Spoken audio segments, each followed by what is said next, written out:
আসসালামু আলাইকুম, আশা করি ভালো আছেন। ডিপিএসের কমিশন নিয়ে কথা বলবো। যে একটা প্রতিষ্ঠানে যখন মাঠকর্মীরা ডিপিএস কালেকশন করে বা ডিপিএসের অ্যাকাউন্টগুলো ওপেন করে, সেক্ষেত্রে অনেক ক্ষেত্রেই কমিশনের বিষয় থাকে বা একটা বোনাসের বিষয় থাকে। তো এটা কিভাবে কাজ করে আমি এটাই একটু দেখাবো। তো আমরা আমাদের সফটওয়্যার একটু লগ ইন করে নেই। ও এটা একটু ভিন্ন রকম দেখতেছেন আপনারা, যেমন এটা একটা ওয়েবসাইট আর কি। সমিতির ওয়েবসাইট যদি কেউ করতে চায়, সেক্ষেত্রে আমাদের সমিতি কিপারের সাথেই কিন্তু এটার একটা ইন্টিগ্রেটেড ওয়েবসাইট আছে। এটা হয়তো বা আপনারা অনেকেই জানেন, বা না জানলে আমাদের সাথে একটু যোগাযোগ করে দেখবেন। আমরা এটার ব্যাপারে আপনাদেরকে জানাবো। সো আমরা একটু ওয়েবসাইট থেকেই আমরা কিন্তু সফটওয়্যার লগ ইন করতে পারবো। সো আমি অ্যাডমিনিস্ট্রেটর এবং আমার এখানে পাসওয়ার্ডটা সেভ করা আছে। আমি এটাতে লগ ইন করে ফেললাম। সো লগ ইন করার পরে আমি আমার ড্যাশবোর্ডে চলে যাচ্ছি, যেটা আপনারা ইউজ করেন অ্যাজ ইউজুয়াল। সো এখানে আসার পরে আগে হচ্ছে আমাদেরকে দেখতে হবে যে ডিপিএসের কমিশনটা ঠিক কিভাবে কাজ করবে। সো আমরা একটা ডিপিএস অ্যাকাউন্ট ওপেন করতে যাই। তো একটু জাস্ট এখানে একটা বিষয় হচ্ছে খেয়াল করবেন, আমরা একটা মেম্বার নেই, কারণ আমি মেম্বারের অ্যাকাউন্টটা জানি না। আমরা এখান থেকে 588 এই মেম্বারটাকে হচ্ছে নিচ্ছি। সো আমি এখান থেকে 588 যে আছে এর নামে একটা ডিপিএস ওপেন করব। তো ধরে নেন যে এই ডিপিএসটা ওপেন করতেছি আমরা। তো এর আগে আমরা এটার যে সেটিংসটা আছে আমি এটা আপনাকে একটু দেখাই দিই। তো সেটিংসে যাওয়ার জন্য আপনারা কি করবেন, এটা অবশ্যই আপনারা জানেন যে প্রাইমারি থেকে হচ্ছে আমাদের সেটিংসে নেভিগেট হওয়া যায়। প্রাইমারি থেকে আমরা সেটিংসে চলে গেলাম। তো সেটিংসে চলে যাওয়ার পরে আপনারা সবার নিচে স্টাফ কমিশন, হ্যাঁ, এই মডিউলটাতে আসবেন। স্টাফ কমিশনে চলে আসলাম। সো স্টাফ কমিশনে চলে আসার পরে এখানে দেখেন স্টাফের এফডিআর কমিশন, এটা নিয়ে আমরা আগেই কথা বলেছি। এবার নতুন করে আসছে ডিপিএস কমিশন এবং হচ্ছে স্টাফ ডিপোজিট ডিপিএস কমিশন। একটু বুঝাই ভালো করে। তার আগে আপনাদের এখানে তো এটা নো করা থাকবে, আমি দুইটা হচ্ছে একটু নো করে দিই। নো করে আমরা একটা নতুন সেকশনে যেয়ে আপনাকে এটা বুঝাই যে এটার অ্যাপ্লাইটা কোথায় হচ্ছে এবং কিভাবে হচ্ছে। সো আমরা এখানে একটা নতুন অ্যাকাউন্ট যখন ওপেন করতে গিয়েছিলাম 588, তো অ্যাজ ইউজুয়াল আমাদের ফর্মটা তো এরকম। সো এখান থেকে আমরা হচ্ছে যেটা এখন করব, এটা হচ্ছে যে স্টাফ কমিশনে আমরা গেলাম। স্টাফ কমিশনে এখানে যাওয়ার পরে স্টাফের ডিপিএস কমিশন, সো ডিপিএস কমিশনটা যদি আমি এখান থেকে চালু করে রাখি, তাহলে যেটা হবে যে আমরা এখানে গেলে এই এই সেকশনটা চলে আসবে। সো এই সেকশনটা চলে আসলে এখানে মূলত কি কাজ করবে, যে আমরা যদি ওই সেটিংটা চালু রাখি তাহলে এখানে আসলে আমরা কোনো একটা স্টাফকে সিলেক্ট করতে পারবো। এক্সাম্পল, আমাদের যেই ডিপিএসটা আমরা এখন করছি, সো আমি একটু উপর থেকে আসি, আপনাদের বুঝতে সুবিধা হবে। যেমন আজকের তারিখে সে হচ্ছে মান্থলি একটা ডিপিএস করলো। মান্থলি হচ্ছে পার ইনস্টলমেন্টে সে 1,000 টাকা করে দিবে। সো নাম্বার অফ ইনস্টলমেন্ট মানে আমরা এটা হচ্ছে 1 বছর, সরি আমরা এটা 5 12 হচ্ছে 60 মাসের জন্য আমরা এই অ্যাকাউন্টটা খুলছি। তাহলে একটু খেয়াল করবেন যে এই ডিপিএসটা তো অবশ্যই কোনো একজন মাঠকর্মী বা কারো মাধ্যমে আপনার হাতে আসছে বা প্রতিষ্ঠানে অ্যাড হয়েছে, তাকে যদি আপনি ইনস্ট্যান্টলি একটা কমিশন দিতে চান, তাহলে এখানে আমি কি হিসাবে লগ ইন করে আছি এখানে আমি একটু দেখে নিচ্ছি। মাই ফান্ডে ক্লিক করলে আমি আব্দুল সালাম নামে, আমার অ্যাকাউন্টে কিন্তু কোনো টাকা নাই, অর্থাৎ অ্যাজ এ স্টাফ ধরেন আমি নিজেই একজন স্টাফ, তাহলে এখান থেকে আব্দুল সালামকে আমরা হচ্ছে একটা বোনাস দিয়ে দিতে পারবো, কমিশন অ্যামাউন্ট। যেহেতু সে আমাদেরকে মান্থলি 1,000 টাকার একটা 5 বছর মেয়াদি ডিপিএস এনে দিছে, সো আমরা তাকে হচ্ছে 500 টাকার একটা বোনাস দিতে পারি। এটা হচ্ছে ওয়ান টাইম বোনাস। তারপরে আরেকটা ডিফল্ট অপশন আসছে ডিপিএস ওপেনিং স্টাফ। এটা হচ্ছে যে মানে অনেক ক্ষেত্রে কোন স্টাফের মাধ্যমে ডিপিএসটা হয়েছে এটা ট্র্যাকিং করা যায় না, এটা অর্থাৎ আগে আমাদের এই সিস্টেমটা ছিল না। সো এখান থেকে আপনারা হচ্ছে এটাকে ট্র্যাকিং করে রাখতে পারবেন যে এই ডিপিএসটা কে ওপেন করছে অ্যাকচুয়ালি বা কার মাধ্যমে হয়েছে। কমিশন দেওয়া নেওয়াটা কিন্তু আপেক্ষিক বিষয়, এটা আপনি দিতেও পারেন নাও দিতে পারেন, বাট ডিপিএস ওপেনিং স্টাফ এটা আপনি দিলে ভালো। ওকে, এখন আমরা 500 টাকা দিয়ে সাবমিট করি। সো এখানে একটা বিষয় একটু খেয়াল করেন, অ্যাকাউন্ট যথারীতি ওপেন হয়েছে। অ্যাকাউন্টটা যথারীতি আগের মতোই ওপেন হয়েছে, শুধুমাত্র ট্রানজ্যাকশন লিস্টে গেলে এইখানে স্টাফ নেমনাটা নতুনভাবে যুক্ত হয়েছে, অর্থাৎ আপনি বুঝতে পারবেন যে এই ডিপিএসটা আব্দুল সালাম সাহেবের মাধ্যমে ওপেন হয়েছিল। তাহলে অ্যাজ এ স্টাফ আমিও হতে পারি, আরেকজনও হতে পারে, তার অ্যাকাউন্টে কিন্তু এই 500 টাকার একটা বোনাস যোগ হয়েছে দেখেন। 5 সেপ্টেম্বর ডিপিএস ওপেনিং বাবদ 500 টাকা হচ্ছে এই স্টাফের অ্যাকাউন্টে বোনাস আসছে, এখন সে চাইলে এই টাকা উত্তোলন করতে পারে বা আদার্স অন্য অন্য কিছু। তাহলে আপনি হয়তোবা এটা বুঝতে পারছেন যে যদি আমরা সেটিংস থেকে ডিপিএসটা চালু করে রাখি তাহলে আমরা এই পদ্ধতিতে কমিশন দিতে পারবো। ওকে, ফাইন। ধরে নিলাম আপনার এই পদ্ধতিটা নাই, তাহলে আমরা এটাকে বন্ধ করে দেই। সো এটাকে যদি আমরা এখন বন্ধ করে দেই তাহলে আমরা একটু এটাকে রিলোড দিই, যেমন এই অ্যাকাউন্টে আমরা আবারও একটা ডিপিএস খুলি।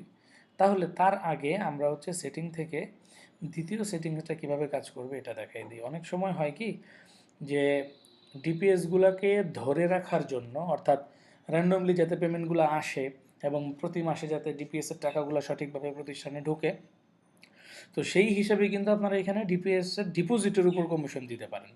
এটা কিভাবে কাজ করবে দেখেন। প্রথমত আমি চালু করে নিচ্ছি যে স্টাফের ডিপিএসের ডিপোজিট কমিশন। তো এখানে আমরা এটা ইয়েস করে দিলাম। তারপরে দেখেন বলছে যে স্টাফ ডিপিএস ডিপোজিট কমিশনের পার্সেন্ট, অর্থাৎ ডিপিএসের যেই টাকাটা জমা হবে সেটার উপর কত পার্সেন্ট হচ্ছে আপনি প্রফিট দিবেন, প্রফিট বা বোনাস বা কমিশন যেটাই বলেন। সো আমরা যদি একটু ছোট করে চিন্তা করি যে একটা ব্যক্তি আপনাকে 1,000 টাকা ডিপোজিট করায় দিচ্ছে, এখান থেকে আমরা অবশ্যই বিজনেস করে কিছু প্রফিট করব। তো সেক্ষেত্রে আমরা যদি তাকে 1% বা 2%-এর একটা কমিশন দিই তাহলে যেটা হবে সে বেশি বেশি ডিপিএস আনবে এবং হচ্ছে কালেকশনের ধারাটা অব্যাহত রাখবে। অর্থাৎ আপনার কাস্টমারের কাছে যেতে হবে না যে ভাই আপনি ডিপিএস কেন দিচ্ছেন না। মাঠ কর্মী যে আছে সে নিজেই তার কাস্টমারদেরকে তদারকির মধ্যে রাখবে যে ডিপিএসের টাকাটা দেন, ডিপিএসের টাকাটা দেন। তাহলে আমরা এখানে 1% নিয়ে একটু কাজ করি, এটা আপনি আপনার প্রতিষ্ঠানের পার্সেন্টেজ অনুযায়ী হচ্ছে সাজিয়ে নিতে পারবেন। সো এটা আমরা সেভ করলাম। তো সেভ করার পরে আমরা যদি এখন নতুন একটা ডিপিএস অ্যাকাউন্ট খুলতে যাই তাহলে কোনো কিছুই পরিবর্তন নাই। এটা কিভাবে কাজ করবে এটা আমি একটু দেখাই দিচ্ছি জাস্ট। সো আপনি একটু মাথায় রাখবেন যে 1,000 টাকা, সো আমি দিলাম, সে হচ্ছে 2,000 টাকা করে মাসে দিবে এবং ওই যে 60 মাস সে আমাকে টাকা দিবে, বাস। বাকি আমরা হচ্ছে এটা ধরেন যে 15% বা হচ্ছে 40%, যেটাই হোক প্রফিট যেটা দিব। এবার এখন ডিপিএস ওপেনিং স্টাফ হিসাবে আপনি যাকে দেখাই দিবেন, মূলত যতবার এই অ্যাকাউন্টে টাকা ঢুকবে সেটা যেই ঢোকাক না কেন, যদি অ্যাডমিনের কালেকশন করে, ম্যানেজার কালেকশন করে বা অন্য কোনো মাঠকর্মীও কালেকশন করে, তবুও এখানে আমি যাকে দেখাই দিব তার অ্যাকাউন্টে টাকা ঢুকবে। সো আমি এখান থেকে এটা আবদুল্লাহ আল মামুন একটা অ্যাকাউন্ট আছে, এই অ্যাকাউন্টে অ্যাসাইন করে দিচ্ছি। খেয়াল করেন ডিপিএসটা কিন্তু ওপেন করতেছি আমি আব্দুল সালাম, বাট এই অ্যাকাউন্টটা রেফারার হচ্ছে আবদুল্লাহ আল মামুন। এটাতে যদি টাকা জমা হয় তাহলে সে 1% করে টাকা পাবে। ওকে, আমি এটাকে সাবমিট করে দিই। অ্যাজ ইউজুয়ালি অ্যাকাউন্ট ওপেন হয়ে যাবে, একই ব্যক্তির অ্যাকাউন্ট। সো ট্রানজ্যাকশন লিস্টে গেলে এখানে দেখেন আবদুল্লাহ আল মামুন চলে আসছে। ওকে, ফাইন। এখন আমি কে, আমি হচ্ছে আব্দুল সালাম, লগ ইনে যে আসি। সো অ্যাজ ইউজুয়ালি আমি যখন কালেকশন করি তখন আপনারা কি করেন, ডিপিএসের টাকাটা তো এই অপশন থেকে নেন, ডিপোজিট টু মান্থলি সেভিংস। ওকে, তো এই অপশন থেকে আমরা যখন এটা নিব 588, সো এই অ্যাকাউন্টে এক্সাম্পল দুইটা অ্যাকাউন্ট আছে। সো 2,000 টাকার যেই প্রকল্পটা আছে এই প্রকল্পে সে আজকে 2,000 টাকা ফার্স্ট ইনস্টলমেন্ট দিল। খেয়াল করেন ফার্স্ট ইনস্টলমেন্ট সাবমিট করলো। তো ফার্স্ট ইনস্টলমেন্ট সাবমিট করার পরে আপনার কার্যক্রম অ্যাজ ইউজুয়াল সব কিছু আগের মতোই হবে। শুধুমাত্র আপনার এখন একটু স্টাফ লিস্টে যাই, দেখেন স্টাফ লিস্টে আবদুল্লাহ আল মামুন এর অ্যাকাউন্টে দেখেন 20 টাকা ক্রেডিট দেখাচ্ছে। সো আমরা এটা ডিটেইলে যাই। এটা ডিটেইলে গেলে দেখেন 5 September DPS deposit commission deposit 20 টাকা, অ্যাকাউন্ট নাম্বার 588, এই অ্যাকাউন্ট থেকে মেম্বার নাম এত টাকা থেকে প্রসেস মানে ঢোকাইছে কে, আব্দুল সালামের মাধ্যমে 20 টাকা হচ্ছে তার অ্যাকাউন্টে প্রফিট আসছে। এখন আমরা যদি এটাকে আবারও যদি অ্যাকাউন্টে টাকা দিই, যেমন 588, এটাতে আমরা এখন যদি এক্সাম্পল 1,000 টাকা যদি দিই বা 10,000 টাকা একবারে দিয়ে দিল, বা আমরা তো এভাবে তো সাধারণত ডিপিএসের টাকা নেওয়া হয় না। সো আর 1,000 টাকা, অর্থাৎ পরের মাসে যখন সে আবার টাকা দিবে তখন কিন্তু মামুনের অ্যাকাউন্টে অটো টাকা জমা হবে। এবার সে যদি নিজেরটা নিজে করে তাহলেও জমা হবে, অন্য কেউ যদি এই অ্যাকাউন্টে টাকা জমা করে দেয় তাহলেও টাকা জমা হবে, ওই ব্যক্তি যদি আপনার অফিসে আইসা টাকা জমা দিয়ে দেয় তবুও ওর অ্যাকাউন্টে টাকা জমা হবে। এখন বিষয় হচ্ছে যে এটা যদি কখনো বন্ধ করতে চান সেটারও ব্যবস্থা আমরা করব, এখনও এটা করা হয়নি। সো ডিপিএসের কমিশনটা এইভাবে কাজ করে। এতে করে আপনাদের মাঠকর্মীদেরকে যদি আপনারা এই ধরনের কোনো অপশন দেন তাহলে যেটা হবে যে তারা খুব বেশি অনুপ্রাণিত হবে। কারণ কি, কারণ তারা তো এখন নিজেরাই তাদের ফান্ডগুলো দেখতে পারে।